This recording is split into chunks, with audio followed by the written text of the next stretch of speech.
ये जो अध्याय है गेहूं पीसने की कथा, ध्यान से मेरी ये बात सुनना। बाबा बोलते हैं अगर ये अध्याय के रहस्य को तुम जान जाओगे तो तुम लोग अटल मृत्यु को तुम निगल जाओगे, मृत्यु तुम्हें नहीं निकलेगी। इस लीला के रहस्य को अगर तुम जान जाओगे तुम मृत्यु को तुम निकल जाओगे, मृत्यु तुम्हें नहीं निकलेगी। तो वो पावर है ये लीला का। लेकिन वो लीला जब खुलेगी तो मैं क्या कह रहा हूं आप लोगों को समझ में आ जाएगा।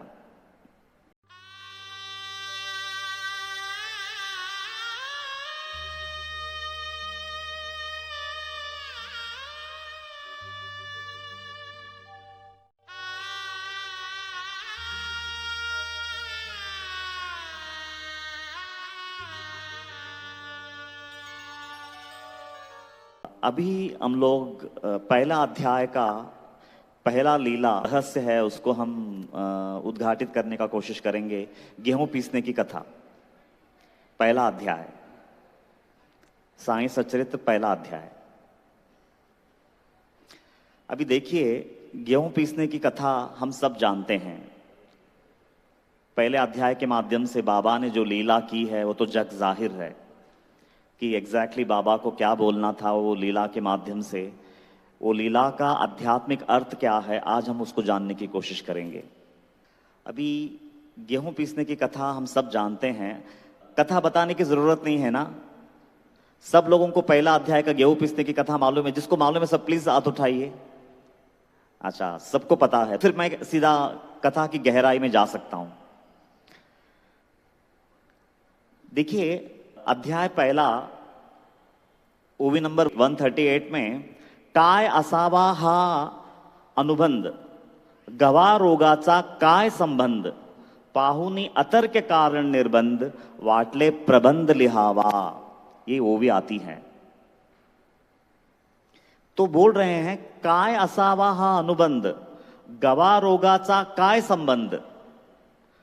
ये गेहूं पीस करके गांव के सीमा के बाहर डालने से जो रोग आई थी, जो महामारी थी, उसका निदान किया बाबा ने। तो हिमाड़पंत जी बोल रहे हैं ये गेहूं के आटे का और महामारी का क्या संबंध है, वो समझ में नहीं आया। अब देखिए, उन्होंने ये सवाल तो खड़ा किया है साईं सच्चरित के पहले अध्याय में, लेकिन आंसर नहीं दिया है ना। कितने लोगों को ये सवाल उठा है जब भी ये वो भी पढ़ा है? प्लीज ईमानदारी से हाथ उठाइएगा। ओके, मतलब बहुत कम हाथ उठे हैं, मतलब इतना ध्यान से हम पढ़ते नहीं हैं। उन्होंने क्या बोला है? काय असावा अनुबंध, गवा रोगाचा काय संबंध।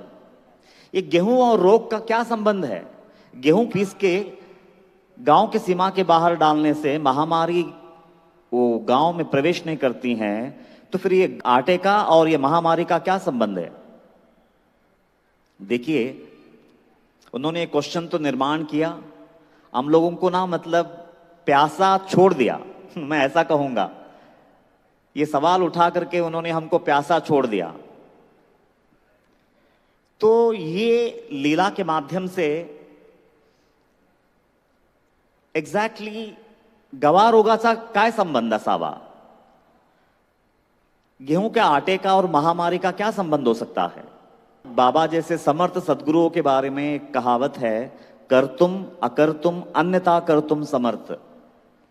इसका मतलब है, संस्कृत का श्लोक है, इसका मतलब है वो जो चाहे वो कर सकते हैं। अगर वो नहीं चाहते हैं कि ये ना हो तो वो नहीं होगा, और यदि वो चाहे तो उल्टा पुल्टा कर सकते हैं।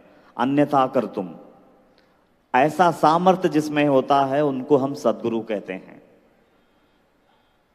अब महामारी जब आती है ना, तो महामारी के बारे में यह प्रचलित है कि जितने लोगों को निगलना है उतने लोगों को निगलती है और दबे पांव चले जाती हैं। हर 100 साल में एक बार ये महामारी आती है, और महामारी के बारे में ऐसा कहा जाता है कि जितने लोगों को निकलना होता है उतने लोगों को मारती है और दबे पांव चले जाती हैं। तो बाबा क्या बोले कि तुम्हें इंसान चाहिए खाने के लिए। महामारी को बोल रहे हैं बाबा, तुम्हें इंसान चाहिए खाने के लिए, और इंसान का देह बनता है खाने से। इंसान का देह खाने से निर्मित होता है, खाने से वीर्य बनता है, वीर्य से बच्चे का जन्म होता है और खाने पे ही वो पलता है। मतलब अन्न के आधार पे ही एक इंसान का जन्म होता है, अन्न के आधार पे ही एक इंसान जीता है। उसके ऊपर अध्याय 38 का 16वां ओवी है, परब्रह्म स्वरूप अन्न त्यातुनी भूते होती निष्पन्न, अन्नची जीवे जगाया साधन अन्नंतारलीन अवसानी। तो बोले हैं कि अन्न से ही जीव जन्मता है, अन्न से ही जीव जगता है और अन्न में ही आखिर में विलीन हो जाता है। मतलब औरों के लिए खाद्य बन जाता है मर जाने के बाद। तो बाबा यहां पर महामारी से कह रहे हैं, तू इस गांव से इंसान को ना खाएगी, बल्कि इंसान जिसके दम पे जीते हैं, मैं तुझे थोड़ा सा वो उसका अंश आटे के रूप में मैं तुझे खिलाता हूं, उतना सा आटा खा लेना, संतुष्ट होकर के दबे पांव इस गांव से चले जाना। मतलब इंसान को खाने नहीं दिया, आटा खाने के लिए दिया उसे, कि ये इतना सा आटा खा लेना और ये गांव से चले जाना, ये गांव में कदम मत रखना। अभी ये सामर्थ्य बाबा का है। इसीलिए बाबा को कर तुम अकर तुम अन्यथा कर तुम समर्थ कहते हैं। जैसे मानो महामारी और बाबा के बीच साठगांठ हो गई कि तू इस गांव से इंसानों को नहीं खाएगी, इंसानों के बदले में इतना सा आटा खा लेना, तेरा भी इज्जत रख रहा हूं, इतना सा आटा खा लेना और इस गांव से दबे पांव चले जाना। तो चली गई। एक भी इंसान का यहां पर नुकसान नहीं हुआ, एक भी इंसान वो महामारी के चपेट में नहीं आया। ऐसा ग्रंथ कहता है, ऐसा इतिहास कहता है।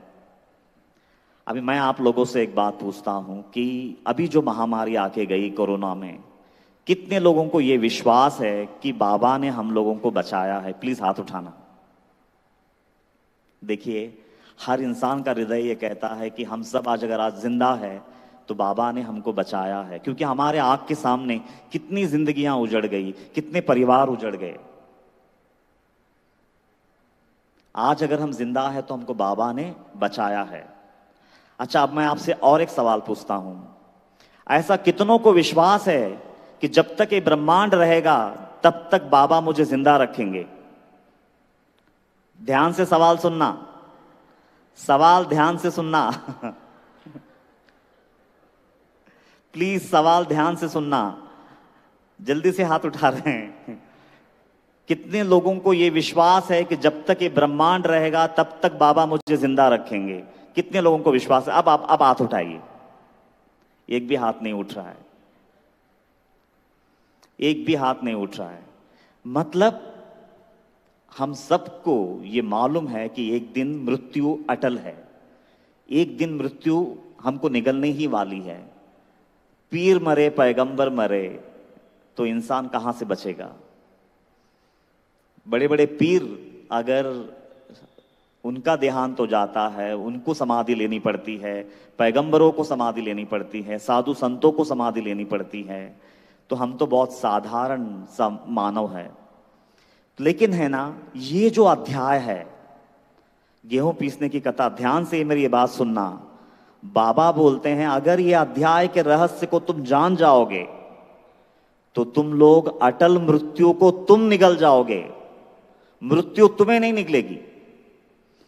इस लीला के रहस्य को अगर तुम जान जाओगे तुम मृत्यु को तुम निगल जाओगे, मृत्यु तुम्हें नहीं निकलेगी। तो वो पावर है ये लीला का। लेकिन वो लीला जब खुलेगी तो मैं क्या कह रहा हूं आप लोगों को समझ में आ जाएगा। ये लीला के माध्यम से बाबा हमको क्या कह रहे हैं? अकाल मृत्यु से तो मैंने तुम्हें बचा लिया, अभी हमको कोरोना से उन्होंने बचा लिया, लेकिन एक मृत्यु है ना, अटल मृत्यु, वो तो एक दिन हमको निकलने वाली है ना, और वो 101% निकलने वाली है। वो आज निकलेगी, 10 साल बाद निकलेगी, 15 साल बाद निकलेगी, 50 साल बाद निकलेगी, हम नहीं जानते हैं, लेकिन एक दिन अटल मृत्यु हम सबको निकलने वाली है। तो बाबा बोलते हैं अगर वो अटल मृत्यु से बचना चाहते हो, वो अटल मृत्यु के गिरफ्त से बाहर निकलना चाहते हो, वो अटल मृत्यु को तुम निकलना चाहते हो, तो ये लीला के रहस्य को तुम जान लो तो तुम अटल मृत्यु को तुम निगल जाओगे एक दिन। तो वो लीला है ये। तो अच्छा, अब मैं ये क्यों कह रहा हूं, अब मैं वो पॉइंट पे आता हूं। देखिए, ये लीला जो है गेहूं पीसने की लीला, ये लीला को समझने के लिए साईं सच्चरित्र का 100 ओवी, पहला अध्याय का 100वां ओवी को समझना होगा। ओवी कहता है, फलाशेचा पूर्ण विराम, काम्य त्यागाचे हेची वर्म, करणे नित्य नैमित्तिक कर्म, शुद्ध स्वधर्म या नाव। ये ओवी में मैंने जो कहा ना कि अटल मृत्यु को तुम सब निगल सकते हो, तो ये ओवी में वो रहस्य छुपा हुआ है। अटल मृत्यु को कैसे निगला जाता है। एक साधारण इंसान, मृत्यु सारे संसार पे राज कर रही है, और बाबा बोलते हैं वो अटल मृत्यु, उस अटल मृत्यु को तुम निगल सकते हो, तुम उसे मार सकते हो। इससे पहले कि वो तुमको खा जाए, तुम उसे खा सकते हो। बस ये वो भी समझ लेना। फलाशेचा पूर्ण विराम, काम्य त्यागाचे हेची वर्म, करणे नित्य नैमित्तिक कर्म, शुद्ध स्वधर्म या नाव। और देखना, मैं जब भी कोई लीला ओपन करता हूं ना, तो मैं अपना मन का मनगढ़ंत कोई चीज नहीं बताता। पहले मैं ये बात क्लियर कर लूं।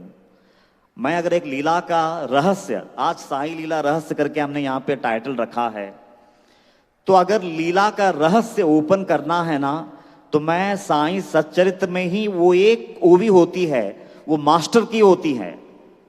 वो मास्टर की अगर हमारे हाथ लग जाए, तो वो अगर हम वो बटन को दबा दे तो जैसे सारे दरवाजे खुल जाते हैं, वैसा वो एक मास्टर की अगर हम उसको समझ लें, तो वो लीला पूरा समझ में आ जाती है।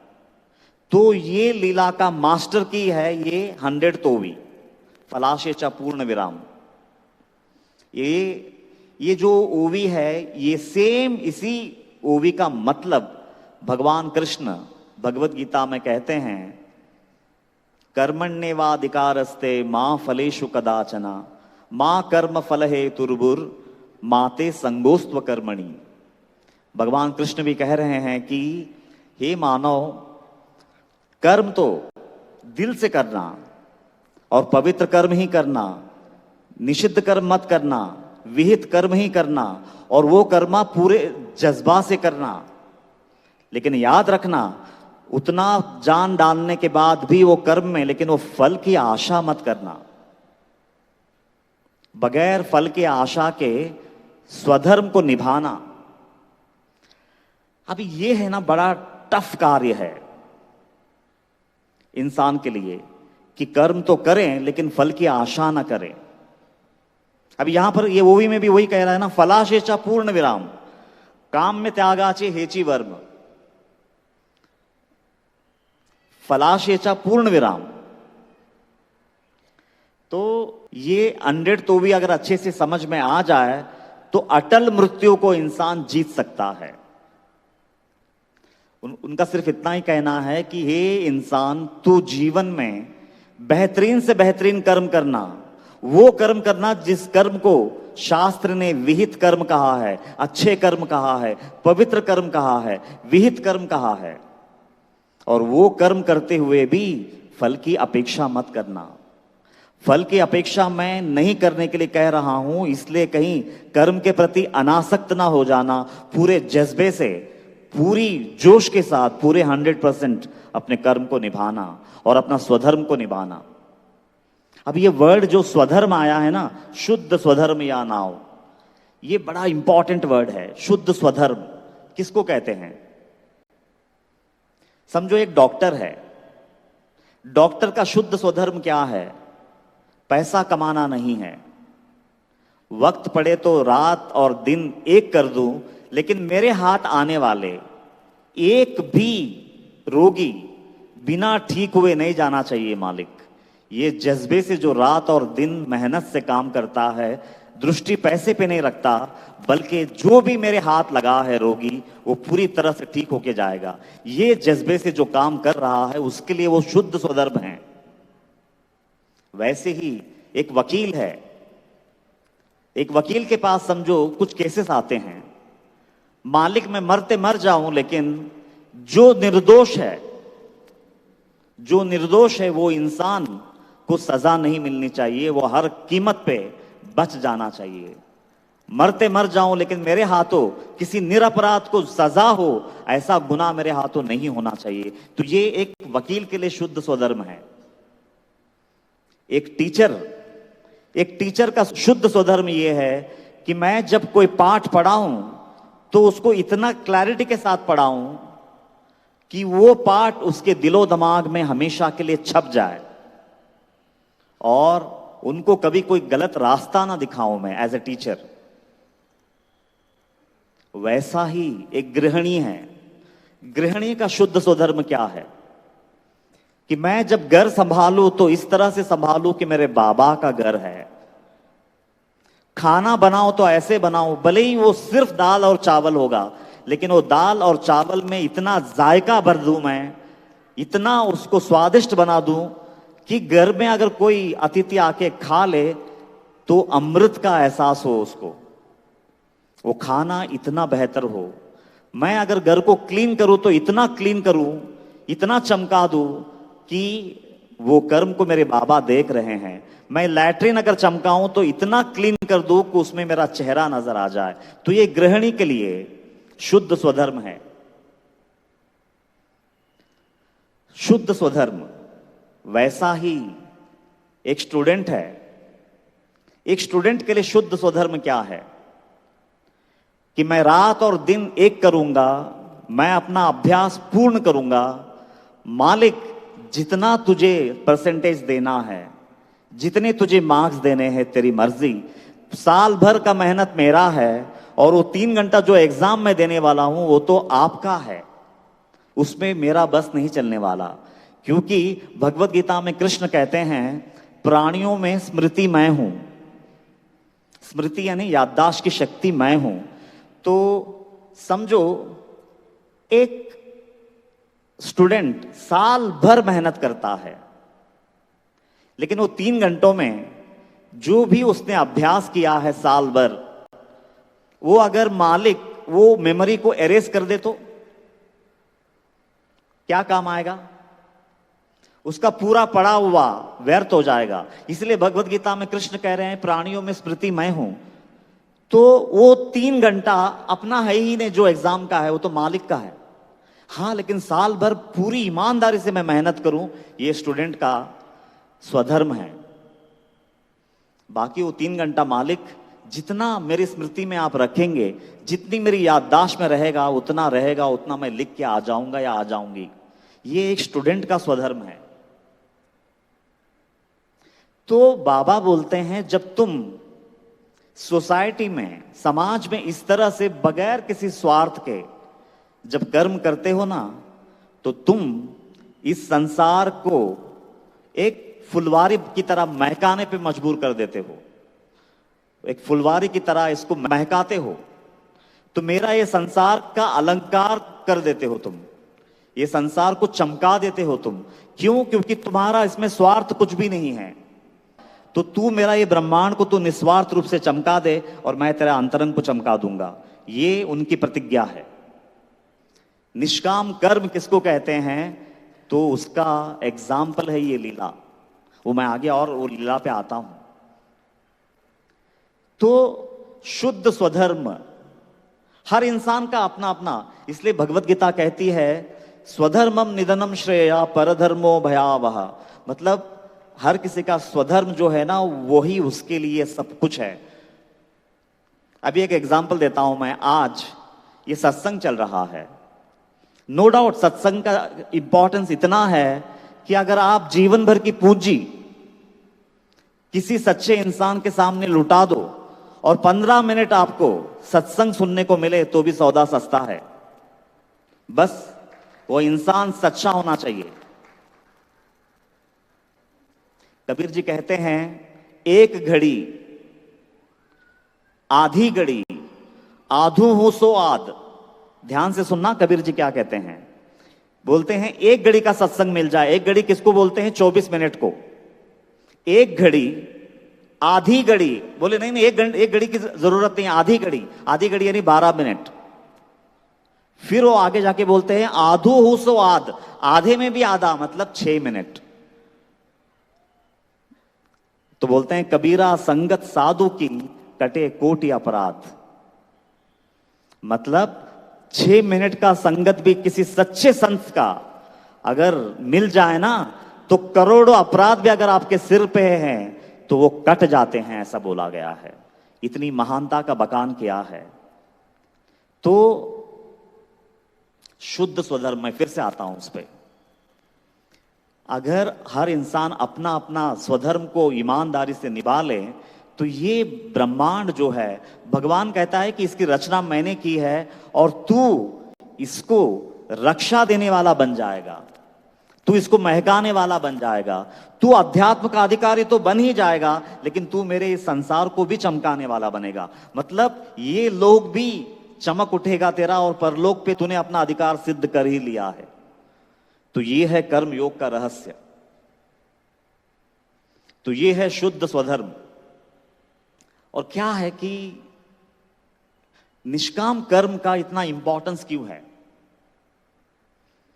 अभी सारा संसार जो है ना, जितने भी कर्म करते हैं, पहले वो ये पूछते हैं कि ये करने के बाद मुझे क्या हासिल होगा। पहले आप फल बताइए, फिर कर्म करेंगे। लेकिन कृष्ण बिल्कुल उल्टा बोल रहे हैं कि बगैर फल के कामना के कर्म करना है। और बाबा भी इस अध्याय में वही कह रहे हैं। अब देखिए कथा क्या कहती है कि 4 स्त्रियां आती हैं, पता चलती है कि बाबा गेहूं पीस रहे हैं। जैसे ही वो औरतों को पता चलता है कि बाबा गेहूं पीस रहे हैं, हमारे रहते बाबा को गेहूं पीसने की क्या जरूरत है, बाबा तो हमेशा भिक्षाटन पे ही अपना निर्वाह करते हैं, तो बाबा को गेहूं पीसने की क्या जरूरत है। तो ये बाबा हमको ही बांट देंगे ऐसा मान करके वो दौड़ी दौड़ी चली आती हैं, बाबा को हटाती है जबरन वहां से, वो खुद बैठती हैं और पीसना शुरू कर देती हैं बाबा का गुणगान गाते हुए। फिर बाबा भी देखते हैं कि चलो इतना प्रेम से कर्म कर रही हैं, बाजू में हो जाते हैं। और बाबा उनको तब तक नहीं रोकते हैं जब तक वो पूरा आटा पीस के उनका होता नहीं है। जैसे ही वो आटा पीस के पूरा हो जाता है तो औरतों को ऐसा लगता है, उन नारियों को ऐसा लगता है कि हमने इतना मेहनत कर दिया है तो इस आटे पे हमारा अधिकार सिद्ध हो गया। क्यों? क्योंकि हमने मेहनत किया है। तो वो अपना अपना हिस्सा बना लेती हैं। अपना अपना हिस्सा बनाकर जब वो लेके जाने लगती है तभी बाबा उनको रोकते हैं। तो बाबा तब तक नहीं रोकते जब तक वो काम पूरा नहीं हुआ है, पहले काम करके लेते हैं। बाबा को तो मालूम है इनका इंटेंशन क्या है। ये लोग ये मान के कर्म कर रहे हैं कि हमने कर्म किया कि इस पे हमारा अधिकार सिद्ध हो गया, हमने कर्म किया मतलब हमारा इस पे अधिकार सिद्ध हो गया। तो ये भावना से वो कर्म कर रही है। तो बाबा तब तक कुछ नहीं बोलते हैं, इतना जोश से काम कर रही है तो करने दो। जैसे ही फल को लेके निकलने लगते हैं कि बाबा वहां पे उनको गालियां देते हैं, आल्या फुकट काऊ रांड्या, लुटाया मस धाऊ धाऊ। तो अब ये बात को लेकर के बाबा ने वहां पे अपशब्द कहा है औरतों को लेकर के। और ये बात बहुत लोग, बहुत से चैनल, यूट्यूब चैनल्स में ये सवाल उठाया जाता है और स्पेशली पेज दिखा करके बताया जाता है कि देखो साईं बाबा औरतों का इज्जत नहीं करते थे। देखिए वो लोग, जो लोग मतलब यूट्यूब पे बाबा का अपप्रचार करते हैं, वो लोग ये ग्रंथ का सहारा लेते हैं, छोटा ग्रंथ साईं सच्चरित्र का जो हिंदी में अनुवादित है, ये पूर्ण नहीं है, ये अधूरी ग्रंथ है। इसमें बाबा का केवल लीलाएं हैं। बाबा का जो वेदांतिक पार्ट है, जो मेन है, जो वेदांत के तरफ जाने के लिए लीलाओं की रचना हुई है, वो वेदांत इसमें नहीं है। लेकिन वो लोग क्या करते हैं, ये ग्रंथ का सहारा लेते हैं, ये छोटा ग्रंथ का सहारा लेते हैं और पेज नंबर दिखाते हैं कि देखो यहां पे बाबा ने औरतों को गालियां दी हैं। कितने लोगों को प्लीज यहाँ पे जितनी भी महिलाएं बैठी हैं, कितने लोगों को ये बात का मलाल है कि बाबा ने वहां पे औरतों को अपशब्द कहा है? प्लीज एक बार हाथ उठाइए ना प्लीज। कितने लोगों को मलाल है, उसका बुरा लगा है कि बाबा ने यहाँ पे अपशब्द कहा है? चलो, बहुत मैं भाग्यवान हूं कि मैं बहुत अच्छे लोगों के बीच बैठा हूं। तो देखिए, बाबा ने वहां पे एक कंट्रोवर्सी करते हैं। फिर वो भी है अध्याय 1:130। आल्या रांडा फुकट काऊ लुटाया मस धाऊ धाऊ गेहूं माजे का कर्जा वो पीट नेहू पाहता। बाबा बोलते हैं, अब देखिए 4 औरत यानी यहां पर सबसे पहले ये लीला का रहस्य जानते हैं कि बाबा ने गालियां क्यों दी उनको। वो जो वर्ड है फुकट का वो रांडा, बाबा ने क्यों कहा है ऐसा? जब तक वो नहीं समझेगा ये लीला नहीं खुलेगी। ये साई लीला रहस्य जो बोल रहे हैं हम, फिर वो रहस्य क्या है नहीं समझ में आएगा। कितने लोगों ने यहां पे ज्ञानेश्वरी पढ़ा है? प्लीज जरा हाथ उठाइए ना। वाह, वेरी गुड, बहुत बढ़िया। ज्ञानेश्वरी के 7वें अध्याय में ज्ञान विज्ञान योग में ज्ञानेश्वर महाराज सकाम भक्तों पे तंज कसते हुए कहते हैं, जो लोग कामनाओं के खातिर इच्छा पूर्ति के लिए हमेशा देवी देवताओं को बदलते हैं, उपासना में लगते हैं, सोमवार को शिव जी, मंगल को गणेश जी, बुधवार को विष्णु, गुरुवार को गुरुदेव, शुक्रवार को शक्ति, शनिवार को शनि या फिर हनुमान जी, और इतवार को सूर्य देव की उपासना करते हैं। मतलब हर दिन एक भगवान बदलते हैं। और बदलते इसलिए हैं क्योंकि कामनाएं, समझो अगर एक जगह पूरी नहीं होती है तो फिर दूसरा भगवान, वहां पूरी नहीं हुई कि तीसरा, तीसरे जगह से हुआ नहीं तो चौथा। कामनाओं की पूर्ति के लिए इस तरह से जो लोग देवी देवताओं को की उपासना में लगते हैं, भगवानों को बदलते जाते हैं, तो उसको ज्ञानेश्वर महाराज ने व्यभिचारी भक्ति कहा है। व्यभिचारी भक्ति। और देखिए, बाबा ने वही वर्ड यहां पे इस्तेमाल किया है, आल्या फुकट का वो रांडा। तो यहां पे किसी स्त्री को नहीं कहा है ये शब्द, हर वो इंसान को कहा है जिसके मन में स्वार्थ है, स्वार्थपूर्ण भक्ति कर रहा है बाबा का, निष्काम भक्ति में नहीं है, स्वार्थपूर्ण भक्ति में है। और वो हर वो व्यक्ति को बाबा यहां पे फुकट का वो रांडा कह रहा है, वो किसी महिला को नहीं कह रहे हैं यहां पे। और जो लोग पुरुषार्थ में नहीं है, जो लोग अपने मन के विकारों पे कस के काम नहीं कर रहे हैं, जो लोग अपनी बुद्धि को विवेक से भर करके अपने मन पे काबू में करने का प्रयत्न नहीं कर रहे हैं, प्रयास नहीं कर रहे हैं, हर वो व्यक्ति स्त्री ही है, ऐसा शास्त्र कहता है। तो सच्चा पुरुष कौन है? जो अपने गुनाहों को देखता है, अपनी खमियों को देखता है, अपनी वासनाओं को देखता है, अपने विकारों को देखता है और उस पर काम करता है, बस वो एक ही पुरुष है, ऐसा शास्त्र कहता है। उस लिहाज से तो हर कोई यहां पे स्त्री है, बस वही एक व्यक्ति पुरुष है जो अपने मन की खामियों पे काम कर रहा है, जो अपने मन की गलतियों पे काम कर रहा है, वो एक ही पुरुष है। तो उस लिहाज से बहुत कम पुरुष निकलेंगे। खाली शारीरिक रूप में हम लोगों को पुरुष का ढांचा मिला है तो हम पुरुष हो गए, ऐसा नहीं है। तो स्त्रियों को वो बात बिल्कुल दिल पे नहीं लेना चाहिए। बाबा ने वहां पे वो बात बोला है हमारे स्वार्थपूर्ण भाव को दर्शाता हुआ। अभी इसी पर कबीर जी का एक दोहा है, वो और ज्यादा साफ करती है। वो कहते हैं, राम पियारा छाड़ी करी, राम पियारा छाड़ी करी करे आन का जाप। प्यारा राम को छोड़ करके जो लोग औरों का जाप करते हैं और देवी देवताओं का जाप करते हैं, तो वो बोले, राम पियारा छाड़ी करी करे आन का जाप, बेस्या केरा पूत जू कहे किसको बाप। तो बोले उनकी भक्ति कैसे रहती है? समझो फल के कामनाओं के लिए आज शनिदेव, आज हनुमान जी, आज गणेश जी, आज देवी, तो बोले उनकी भक्ति वो वेश्या की तरह होती है जो डेली ग्राहक बदलती हैं। और अगर किसी दिन वो अगर गर्भ धारण करे, जैसे वो अपने पिता का नाम नहीं बता सकती है कि ये इस बच्चे का पिता है, वैसा ही तुम्हारी अगर कामना पूर्ति भी हो जाए तो तुम ये ठोस तरीके से बता नहीं पाओगे कि ये देव ने मेरा ये कामना की पूर्ति की है, क्योंकि तुमने तो हजारों लोगों के सामने मन्नतें मांगी हैं। तुमको पता ही नहीं है कि किसके करुणा से वो मन्नत की पूरी हुई है। तो यहां पे उन्होंने भी सकाम भक्ति को उन्होंने क्या कहा, वेश्या केरा पूत जू कहे किसको बाप। तो जैसे वेश्या अपने गर्भ में धारण करने वाले बच्चे का पिता का नाम नहीं बता सकती हैं, वैसे ही जब तुम 50 देवी देवताओं के आराधना में लग जाते हो कामनाओं को लेकर के, और अगर तुम्हारी कामना पूरी भी हो जाए तो तुम ये यकीन के साथ नहीं कह सकते हो कि यह कामना की पूर्ति फलाना देव ने किया या देवी ने किया। तो ऐसे सकाम भक्तों को बाबा ने फुकट का वो रांडा कहा है।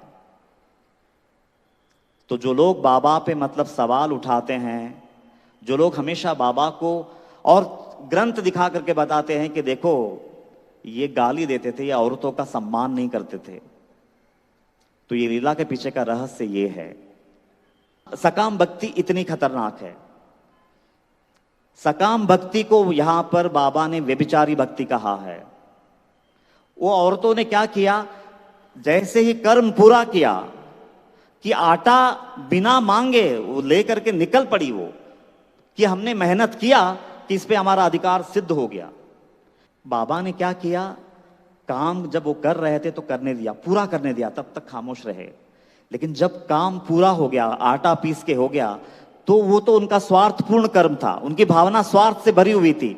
लेकिन बाबा का करुणा देखो, उन्होंने क्या किया, वो आटे को उनके हाथ लगने नहीं दिया, उसका फल को खाने नहीं दिया, बल्कि उन्होंने कहा कि जाओ जाकर के इसको सीमा पे डाल दो। मतलब एक साधारण कर्म किए थे वो सारी नारियां, लेकिन वो साधारण कर्म को बाबा ने कर्म योग में कन्वर्ट कर दिया। ये है सदगुरु।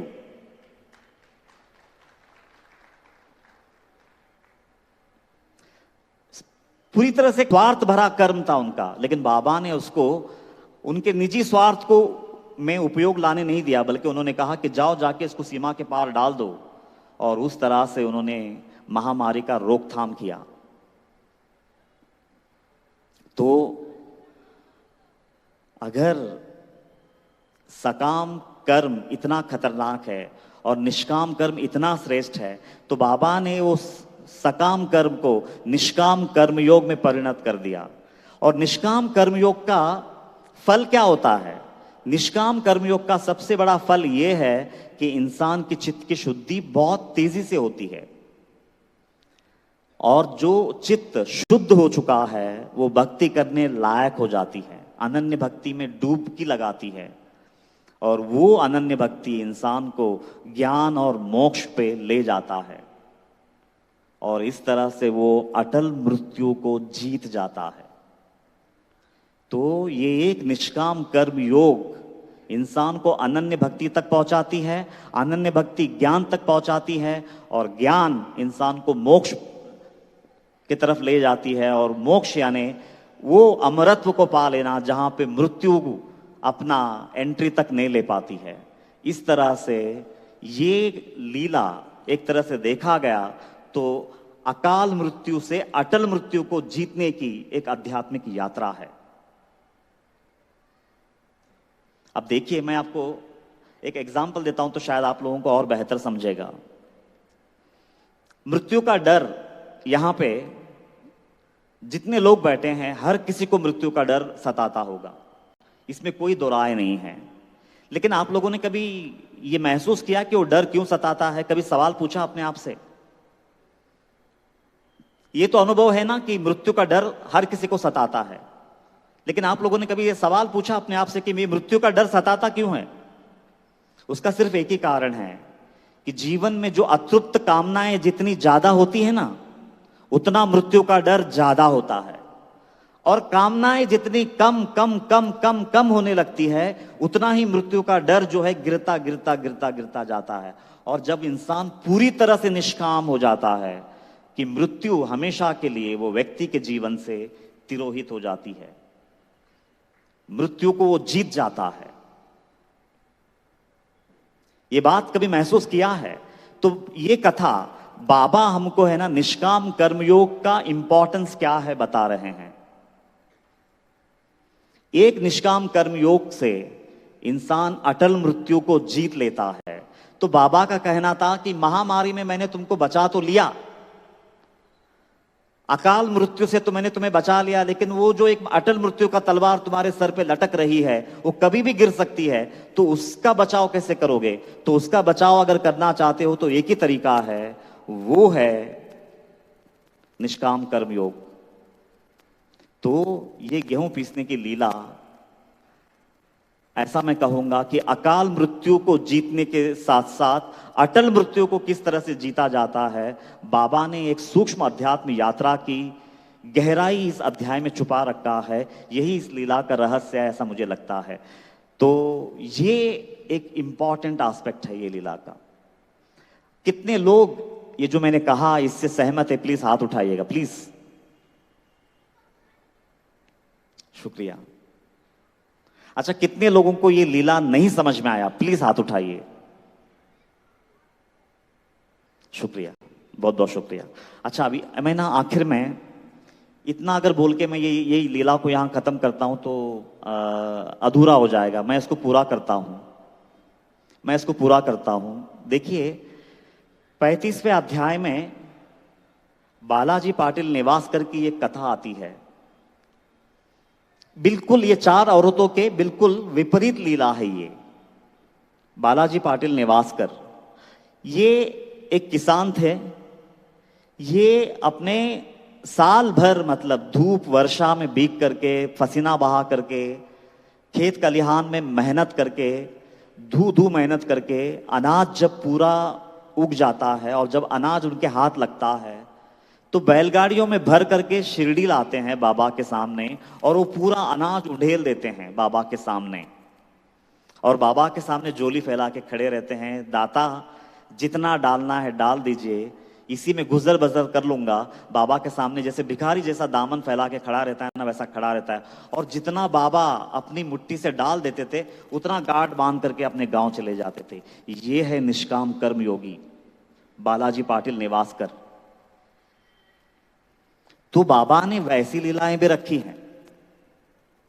तो हम लोग बालाजी पाटिल तक कब पहुंचेंगे? कितने साल लगेंगे हमको? वो 4 औरतें जो है वो सकाम भक्ति का प्रतीक है, और बालाजी पाटिल जो है ये निष्काम भक्ति का प्रतीक है। सारा साल श्रम किया, मेहनत किया, मशक्कत किया, दिन रात एक किया, धूप वर्षा सब एक किया, और मेहनत करने के बाद जब अनाज हाथ लगा तो बैलगाड़ियों में भर के ला करके द्वारका माई में उंडेल देते हैं, और दामन फैला के एक भिखारी की तरह खड़े हैं कि मालिक दाता जितना डालना है डाल दे, उतना लेकर के जाऊंगा और उसी में बसर कर लूंगा। धन्य है वो सद्गुरु जिनको ऐसे रत्न मिलते हैं। पहला अध्याय के बिल्कुल विपरीत लीला है ये, इसलिए मैं ये लीला लिया। अगर ये लीला मैं नहीं लेता हूं तो वो लीला अधूरी हो जाएगी। तो ये था पहला अध्याय, गेहूं पीसने की कथा। तो जो अटल मृत्यु एक दिन हमको निगलने वाली है, बाबा ने वो अटल मृत्यु को कैसे जीता जाता है, वो अटल मृत्यु से कैसे बचा जाता है, ये निष्काम कर्मयोग के माध्यम से वो लीला को ओपन किया है। एक बंदा ऑफिस में काम कर रहा है तो इतनी ईमानदारी से काम करे अपने मालिक के लिए, अपने बॉस के लिए, कि दिन रात एक कर दे। और अब इसलिए नहीं कि प्रमोशन मिल जाएगा, इसलिए कि मेरे बाबा मुझे 24 घंटा देख रहे हैं। वो है निष्काम कर्मयोग। क्यों मालूम है? आधा घंटा साइंस चरित्र लेके बैठना अलग चीज है, और 8 घंटा जो ड्यूटी निभा रहे हो आप, वो आपका स्वधर्म का क्षेत्र है। अगर वहां आप ईमानदारी से काम नहीं करोगे तो शाम को घर आने के बाद आधा घंटा जब आप ग्रंथ लेकर के बैठोगे तो आपका मन स्थिर होगा ही नहीं, कभी नहीं होगा। अगर वो आधा घंटा आपका मन डुबकी लगना चाहिए, अगर वो डुबकी कब लगेगी मालूम है? अगर 8 घंटा आपने कर्मयोग अगर अच्छे से सिद्ध किया हो, तो अपना स्वधर्म को अगर आपने अच्छे से निभाया हो, तो ऑफिस में अगर आप काम कर रहे हो तो उतनी ईमानदारी से अगर आप काम किए हो, तो शाम का आधा घंटा आपका है और बाबा का है। अगर वो 8 घंटा अगर आपने काम चोरी की है, ईमानदारी से काम नहीं किया है, मेहनत नहीं किया है, तो आपका चित्त स्थिर नहीं होगा, शुद्ध नहीं होगा। तो वो आधा घंटा आप जो रात को आकर के ग्रंथ लेकर के बैठने वाले हैं, वो ग्रंथ में आपको प्रवेश नहीं मिलेगा। प्लीज मेरी ये बात को अच्छे से समझना। अगर वो आधा पौना घंटा अगर आपका वो ग्रंथ में पूरी तरह से डुबकी लगनी है, तो पूरा दिन भर में आपका कर्म स्वधर्म जो है वो बहुत बेहतरीन होना चाहिए। तब जाकर के शाम का वो आधा घंटा आपका बेहतरीन बीतेगा, आंसुओं में बीतेंगे वो पौना घंटा जो अध्याय आप करेंगे। मेरी बात आपको समझ में आ रही है ना? प्लीज, ये है स्वधर्म। अगर दिन बेकार गया आपका, अगर आपने दिन को बेकार तरीके से अगर बिताया है, मोबाइल देखने में दिन बीता है, फालतू गपशप करने में वक्त बीता है, गॉसिप्स करने में वक्त बीता है, तो फिर शाम का वो आधा घंटा जो बाबा में डुबकी लगनी है वो नहीं लगेगी। और सही बोलूं ना मैं, तो शाम का वो आधा घंटे को या वो पौना घंटा जो देना है तुमको पूरे तन मन धन से ग्रंथ के लिए, वो पौने घंटे के लिए वो 8 घंटा जो आप अपने कार्य क्षेत्र पे काम पे जहां रहेंगे, जहां ड्यूटी करेंगे, उसको इतनी ईमानदारी से निभाना कि रात का पौना घंटा पे आपका अधिकार सिद्ध हो। यह है स्वधर्म, यह है निष्काम कर्मयोग। और इससे क्या होगा मालूम है? भगवान बोलते हैं कि तू मेरा ये जो ब्रह्मांड है ना, जिसकी मैंने रचना की है, तू उसको भी चमकाता है, क्योंकि तू बगैर स्वार्थ के तू काम करता है। तो ये पूरा जो गेहूं पीसने की कथा का जो सारांश है वो ये है। अभी मैं है ना एक मूवी क्लिप चलाना चाहता हूं, तो प्लीज जरा आप लोग, वो एक मूवी क्लिप है लेकिन बहुत गहरा मैसेज है। वो क्लिप में क्या है पहले थोड़ा सा मैं उसके बारे में बता देता हूं। फिल्म का नाम है 3 इडियट्स। यहाँ पे बहुत यंगस्टर्स बैठे हैं, शायद अच्छे से कनेक्ट हो पाएंगे।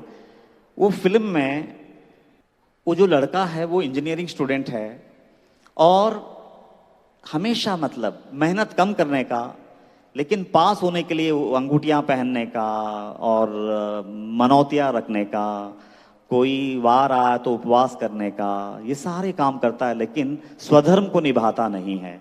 लेकिन कहीं ठोकरे खाता है और दिमाग ठिकाने पे आ जाती है कि नहीं, ये सब करने से कुछ नहीं होगा, स्वधर्म यानी मेहनत ही सब कुछ है, वो जान लेता है। तो एक इंटरव्यू सीन है, तो वो मैं चाहता हूं कि आप लोग एक बार है ना वो ध्यान से वो इंटरव्यू सीन देख लीजिएगा, तो ये पूरा जो अध्याय का सार है वो एक सीन में आ जाएगा। ये जो सीन है, मेरी एक आदत है, जब भी हम लोग सत्संग लेते हैं तो प्रोजेक्टर होता है। मेरा एक स्वभाव है कि कोई चीज़ अगर बेहतर समझाना हो तो फिल्म का सीन ही क्यों ना हो, वो रामायण का कोई सीन हो सकता है, महाभारत का कोई सीन हो सकता है, वो भागवत का कोई सीन हो सकता है। तो मैं हमेशा वो तो जैसे हम लोग करते हैं वैसे ही स्क्रीन पे ये दिखा दिया।